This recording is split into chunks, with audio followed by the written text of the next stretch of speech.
Shikues të nderuar të Alpo Televizioni, ju përshëndes, ju ftoj të ndiqni edicionin informativ të lajmeve. Komisioni Qendror i Zgjedhjeve ka përcaktuar me short renditjen e subjekteve zgjedhore për zgjedhjet parlamentare të 11 majit. Sipas përfundimeve të këtij procesi, koalicioni i PD-s Aleanca për Shqipërinë Madhështore do të jetë në krye të listës, ndërsa Partia Socialiste është pozicionuar në poshtë në fletën e votimit duke kaluar në vendin e 5. Komisioni Qendror i Zgjedhjeve ka përcaktuar me short renditjen e subjekteve zgjedhore për zgjedhjet parlamentare të 11 majit. Sipas përfundimeve të këtij procesi, koalicioni PD Aleanca për Shqipërinë Madhështore do të jetë në krye të listës, ndërsa Partia Socialiste është pozicionuar në fletën e votimit në vendin e 5. Koalicioni Partia Demokratike Aleanca për Shqipërinë Madhështore do të ketë numrin e parë në fletën e votimit, ka thënë Ilirian Çelibashi, kryetari i KQZ-s.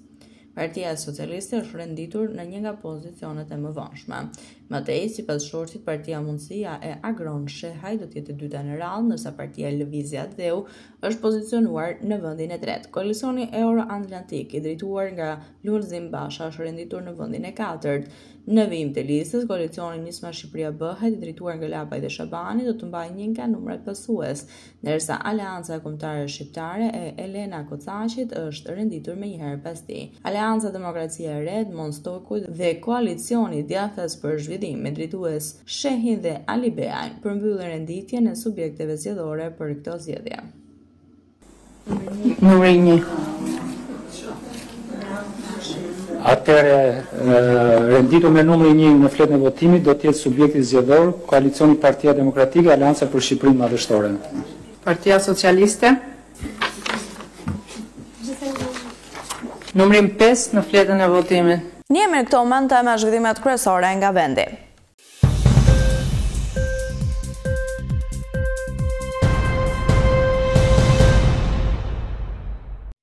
Duke e përjashtuar naftën, pjesa tjetër e eksporteve shqiptare ka pësuar një rënje rekord në 2 mujorin e parë të vitit 2025 me 28%.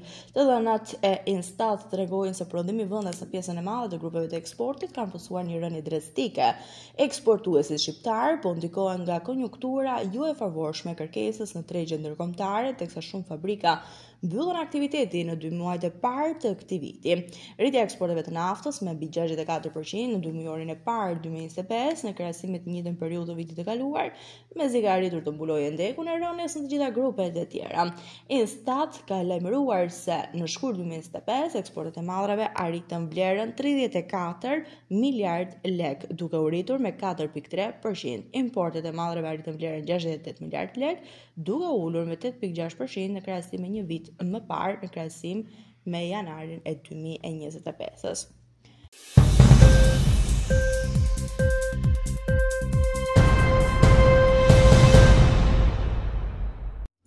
Në supermarkete, ndikimi i inflacionit dhe fuqia vlerëse po rjeton konsumatorin familjar për shpenzimet dhe mallave të lira, por parapëqen më tepër produktet e gatshme nga rritja e tendencës së konsumit dhe mjedisit dhe punës. Rënja e popullsisë po jep efekt negativ te konsumi i produkteve të bulbetit, brumit dhe ëmbëlsirave. Në periudhën janar-shkurt 2025, sipas drejtuesve të supermarketeve, distributorëve të artikulleve ushqimor dhe përpunuesve, kërkesa për produktet të shportës ushqimore është më e lartë krahasuar me të njëjtën periudhë të vitit paraardhës. Por si importuesit e madrave ushqimor dhe prodhuesve në luftë për të ofruar çmime sa më të mira, pasi qasja e konsumatorit është për shpenzime të kujdesshme.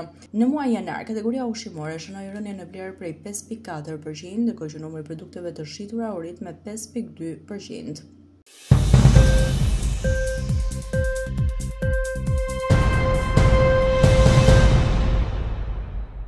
Më 11 mars janë hapur aplikimet për kredi të buta, ku 90 kuota janë marrë nga Ministria e Brendshme. Për këtë vit, ndarja që është bërë nga Ministria e Brendshme, vetëm 25 efektiv policie nga 12.000 në total do të kenë mundësi që të marrin kredi të butë. Pra këtë vit, vetëm 0.02% të punojësve të policisë mund të marrin një kredi të butë. E thënë ndryshe, 1 në 500 policë do të përfitojnë kredi të butë. 15 kuota do të ndahen për Garden, 10 për AMP-n, ndërsa 40 kuota të tjera do të jenë për aparatin përbërës në Ministrisë së Brendshme dhe institucioneve të varësisë. Aplikimi për kredi të butë do të bëhet në portalin e Albania. Pasi në bazë të disa kritereve do të bëhet edhe pika se kush përfiton edhe nëse del më pas në komision. Ndryshe nga vitet e shkuara, kur pjesë e Komisionit të vlerësimit të aplikimeve ka qenë zyrtar nga Drejtoria e Policisë, kësaj here Komisionet e vlerësimit drejtohen nga Ministria e Brendshme.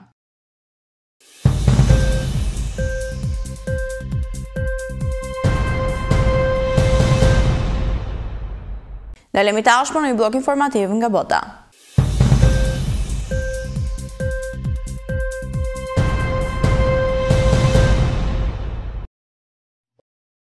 Kanadaja, e cila mban presidencën e radhës të grupit të 7 për këtë vit, ka ftuar presidentin e Ukrainës Volodymyr Zelensky të marrë pjesë në samitin e ardhshëm të G7-s, i cili do të mbahet në qershor në Alberta, Kanadaja Perëndimore.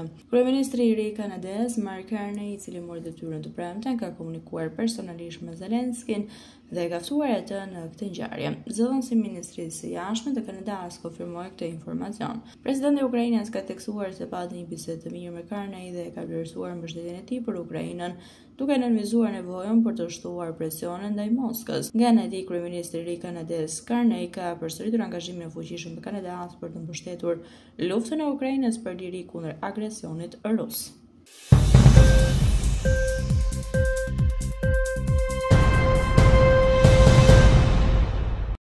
Presidenti amerikan Donald Trump ka thënë gazetarëve se administrata e tij do të publikojë 80.000 faqe dosjesh të paredaktuara të atentatit të John Kennedy, duke e cilësuar interesante, por duke dhënë pak të dhëna se çfarë mund të përbajnë. Kjo do të publikohet sot. Ne kemi sasi të madhe letra, kemi shumë lexim. Nuk besoj se do të redaktojmë ndonjë gjë.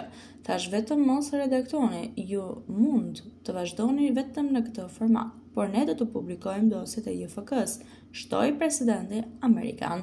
Trump foli për publikimin e dosjeve të JFK-s përgjatë fushatës dhe mandatit të tij të parë në detyrë, por mira mbetën të vulosur. Më pas ai nënshkroi një urdhër ekzekutiv në janar për deklasifikimin e dosjeve të mbetura. Ai tha se do të publikoheshin në pasditën e sotme. E pyetur nëse e kishte shërtuar dokumentin apo do të jepte një përmbledhje ekzekutive, Trump tha: "Kam dëgjuar për ta, do të jetë interesante."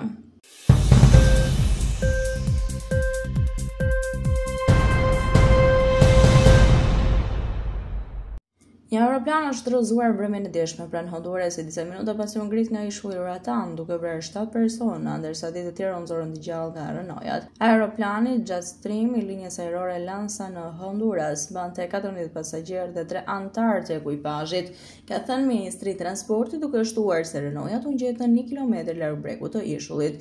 Sipas regjistrit të fluturimeve të treguar nga mediat lokale, pasagjerët përfshin një shtetas amerikan, një shtetas francez dhe 2 të mitur. Shefi i zjarfikësve të Roatan, Franklin Boreas, konfirmoi numrin e të vdekurve. Sipas shërbimeve zjarfikëse, mes viktimave ishte muzikanti i famshëm vendas Aurelio Martinez Suazo.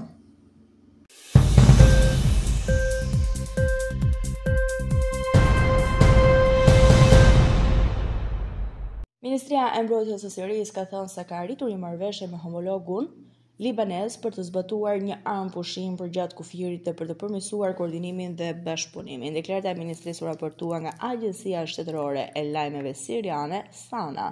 Njoftimi erdhi pasi ministri i jashtëm libanez Yusuf Raji dhe ministri i jashtëm sirian Asad al-Shaibani u takuan në Bruksel të hënën, duke rënë dakord të ruanin komunikimet për të mbështetur sovranitetin e dy vendeve dhe për të parandaluar përkeqësimin e mëtejshëm përgjatë fjerit.